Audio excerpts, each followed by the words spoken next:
Yo mga katongs, magandang umaga po, magandang araw. Ayan, naputol na yung vlog natin kahapon.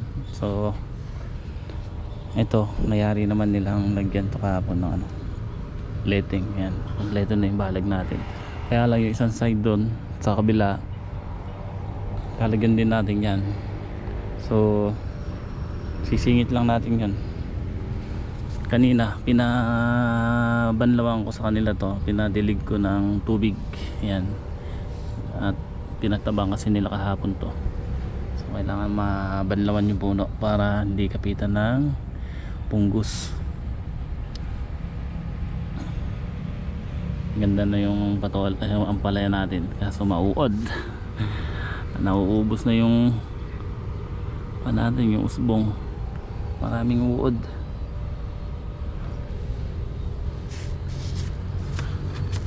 Ang bilis lang ko, no? Ito na yung ugat nila mga katongs.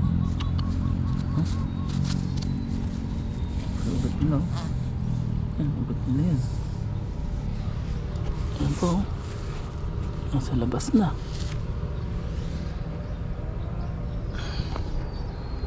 Pagka kasi pinatabaan natin to, magsasara tayo dito. Magtatabon tayo ng lupa sa gilid. Ito kasi pwede tayo magsara dito, yung kamukha ng ginawa natin doon sa kabila. Yan, inaararo ko nga po ngayon. Mataas naman yun, hindi tayo magsasara doon. Hayaan lang natin may kanal sa gitna, ay sa gilid. Pero dito magsasara tayo ng pataba.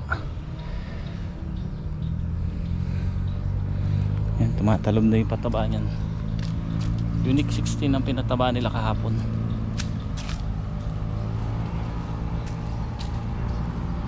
So baka dumating yung punla natin, kaya ginagayak na natin yung tataniman.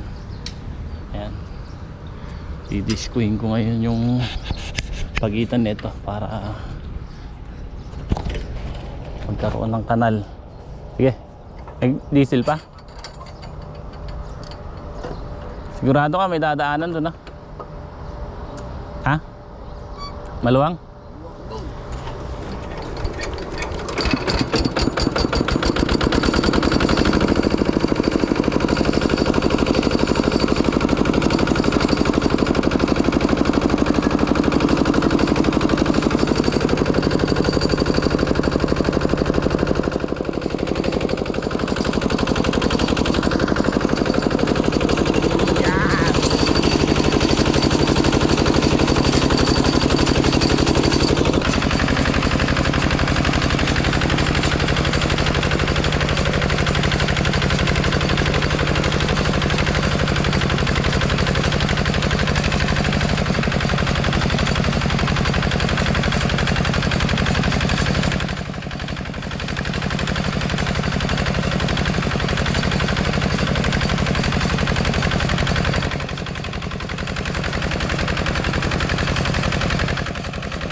Up! Hey!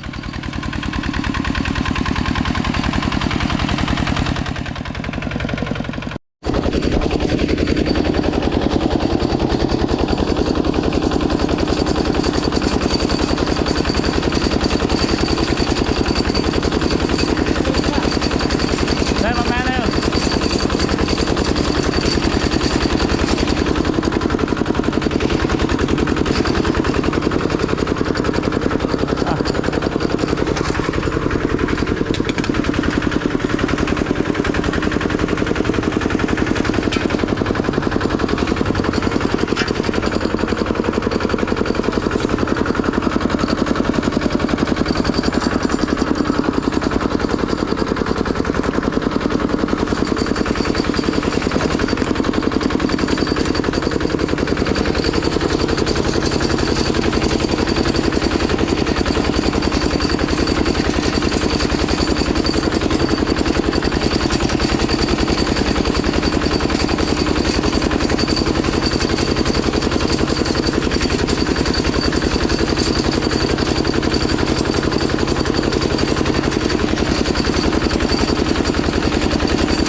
Okay, kaberga pa.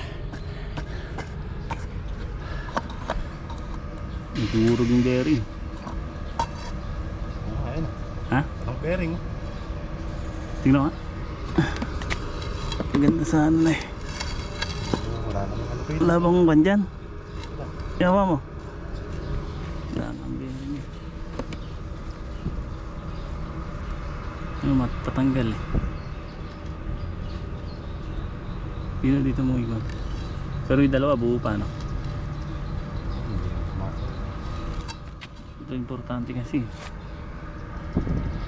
Papangit yung kain yung pagkasira ito. Kaya pala si paring J. Mapagawa sandali. Ah.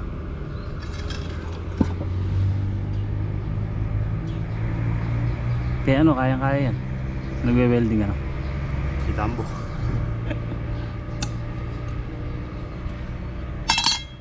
Pukpukin mo, baka masakali. Ayaw ka kay Sagato. Ha? Sagato pipitin niya. Eh, nung mga kontra. Dahil papihit mo itong kay ano.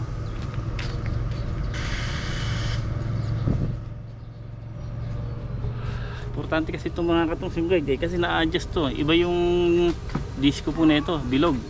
Kumbaga na-i-adjust natin. Hindi na kailangan ng dukit. Ito kasi pagka inikot natin, depende, ididikit natin sa tudling, makukuha. Hindi ka mukha nung kudrado na nakapix lang kung saan nakatutok. Ito pagka inikot natin, pwede nating yan sa kabila. Madukit.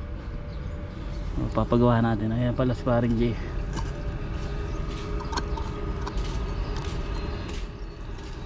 Isa lang siguro, pwede na ano. No. Takbo mo sandali. Dalawa yan. Ha? Awitin niya dalawa, hindi. Bay, palitin mo na dalawa. Mura lang naman siguro to. Eh, kailangan pa kasi doon sa likod. Araruhin ko din yun. Ganda na nagiging ko, ano? Tudling natin. Kamukha na nandito. Tumataas yung gitna niya mga katongs. Tapos yung tudling naka kanal.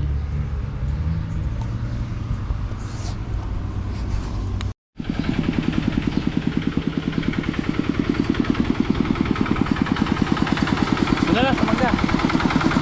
Doon sa dati. Okay, ayan po mga katongs. Nayari ko.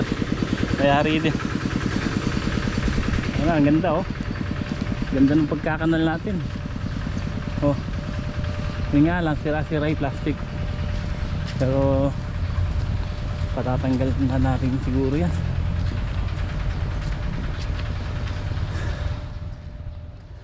Tapos ito yung pagitan ng grafted natin. Sa isang span ng pagitan ng Bukawi, dalawa. Pinahukay ko na rin kay Utol. Tapos kami ni Greg ang nagmamakina.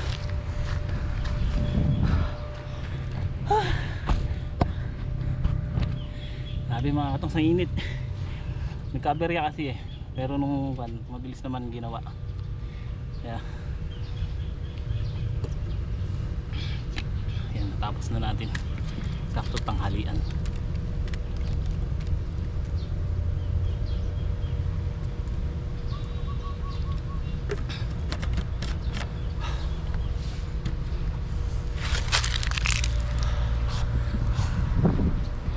So darating bukas yung punla, makapagtanim tayo bukas ng hapon dito. Unahin na natin yung harap na ito.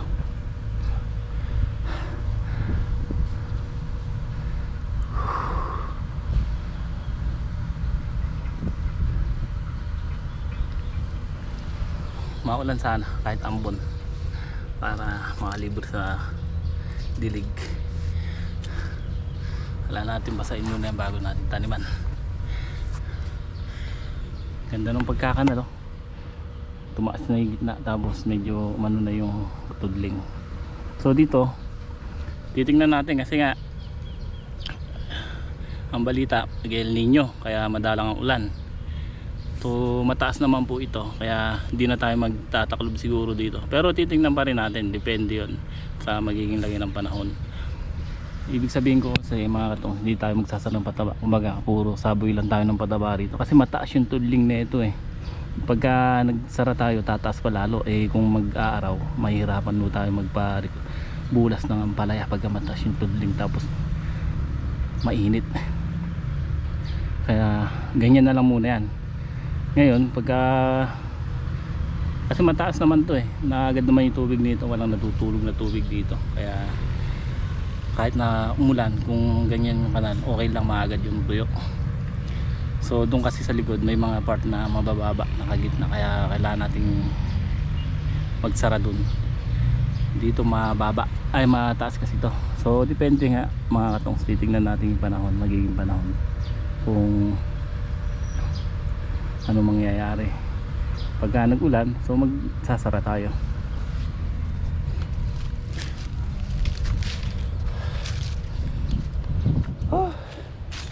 Tapos yung punla natin iba, andun yung pang puno natin.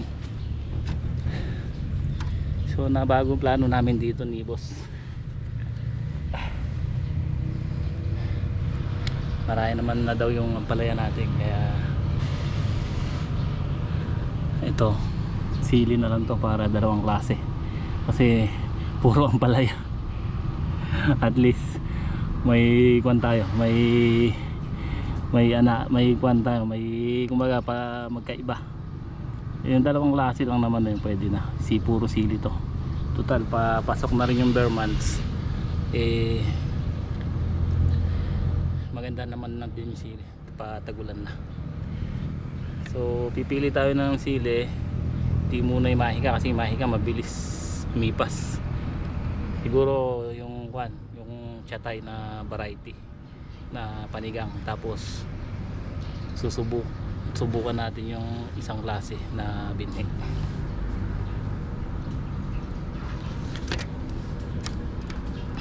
Nayari ko naman na to at magbubutas na rin sila diyan mamaya. Tapos may dala si paring Jay na 2-ply. Sabi ko kung nayari nilang butasan to, magkabit na sila ng trail slit doon sa kabila sa 6 na tudling. Bukas ko naman mamakinahin yung dulo sa maga. Saglit lang naman yun. Ito hanggang tanghali ko lang minakin. Saglit lang kung hindi pa nasira eh.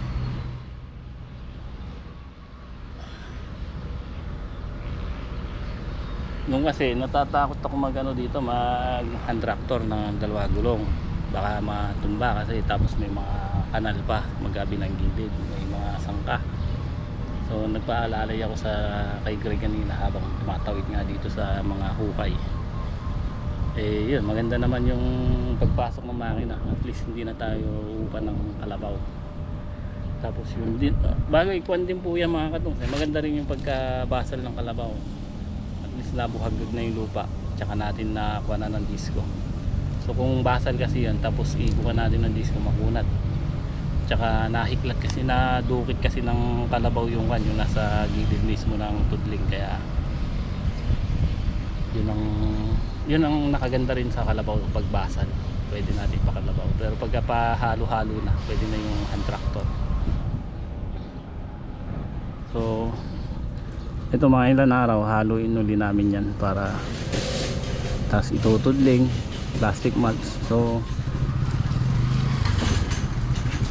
wala na itakip. Binili mo na yan? Ay, magbukas yung maubos. Kapi.